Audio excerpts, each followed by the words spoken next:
Bonjour à tous, on commence ce tour de la presse sportive en France avec la une du journal Le Progrès. Et c'est le président de l'Olympique lyonnais qui fait la couverture après la qualification de son équipe vendredi soir face à la Juventus. Forcément, le président de l'OL est ravi de cette qualification. S'il y a une chance sur 1 million, il faut la jouer, a déclaré Aulas, qui veut être à fond pour le Final 8 de la Ligue des Champions la semaine prochaine à Lisbonne. Dans cet entretien, il évoque la joie de l'instant vécu, considère que son club a été victime d'une injustice avec l'arrêt de la Ligue 1 et rêve de jouer le titre la saison prochaine. Que d'ambition pour l'OL sous l'impulsion de son président. Dans les pages intérieures du Parisien, il y a des nouvelles de Kylian Mbappé. L'incertitude pour sa participation au quart de finale face à l'Atalanta demeure. Pour le quotidien français, l'attaquant va manquer de temps, même si sa blessure avance bien. Il a d'ailleurs participé à une séance d'entraînement hier en retouchant le ballon. Suffisant pour être titulaire mercredi prochain? Pas sûr. Une présence sur le banc serait déjà positive, indique le journal. On file en Angleterre où la défaite de Chelsea 4-1 face au Bayern Munich en 8ème de finale retour de la Ligue des Champions fait la couverture du Daily Star.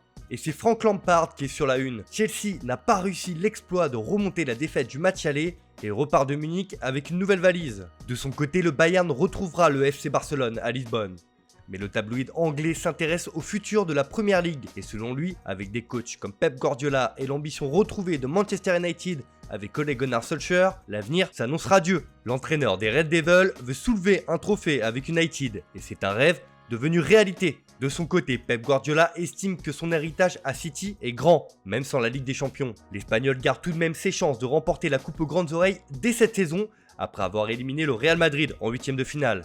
Direction l'Espagne où le FC Barcelone a fait le boulot hier soir en s'imposant face au Napoli 3-1. Et c'est grâce notamment à un grand Lionel Messi. Le journal Sport s'enflamme et titre Le Barça en quart. L'équipe de Sétienne s'est qualifiée en battant Naples après une excellente première mi-temps et avec un Messi exceptionnel, juge le journal. Les Blaugrana ne sont qu'à 3 matchs du sacre dans cette compétition, un titre qu'ils n'ont pas remporté depuis 2015. Pour le Mundo Deportivo, Messi les emmène à Lisbonne. Un Barça efficace a achevé les Napolitains et assure le duel au sommet à prévoir contre le Bayern Munich dès vendredi prochain. En Italie aussi, on s'incline devant la supériorité du génie argentin. Pour le Corriere dello Sport, Messi, c'est l'Everest.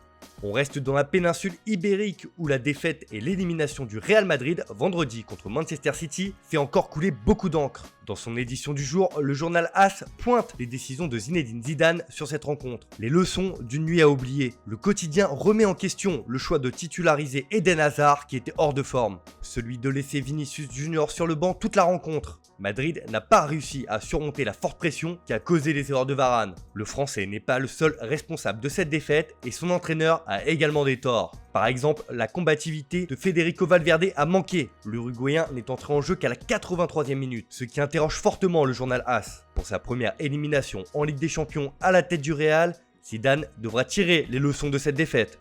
Enfin, on termine ce tour de la presse en Italie, où l'élimination de la Juventus continue de secouer la vieille dame. Et hier, les champions de Serie A ont décidé de limoger Maurizio Sarri, 1 an seulement après son arrivée. Et la grosse surprise qui a suivi a été la nomination d'Andrea Pirlo à ce poste. Pour Tuttosport, Sarri part, la Juve, c'est Pirlo maintenant. Agnelli n'a pas perdu de temps après l'élimination en C1, licenciement du coach du 9e Scudetto hier matin. Contrat jusqu'en 2022 pour l'ancien champion du monde appelé à diriger les U23 à la base. Pour la Gazzetta dello Sport, la Juve est à un tournant et c'est Pirlo qui conduit. Attention à la sortie de route pour la vieille dame. Voilà, c'est tout pour ce matin. Bonne journée à tous. On se retrouve dès ce soir pour un nouveau journal du Mercato.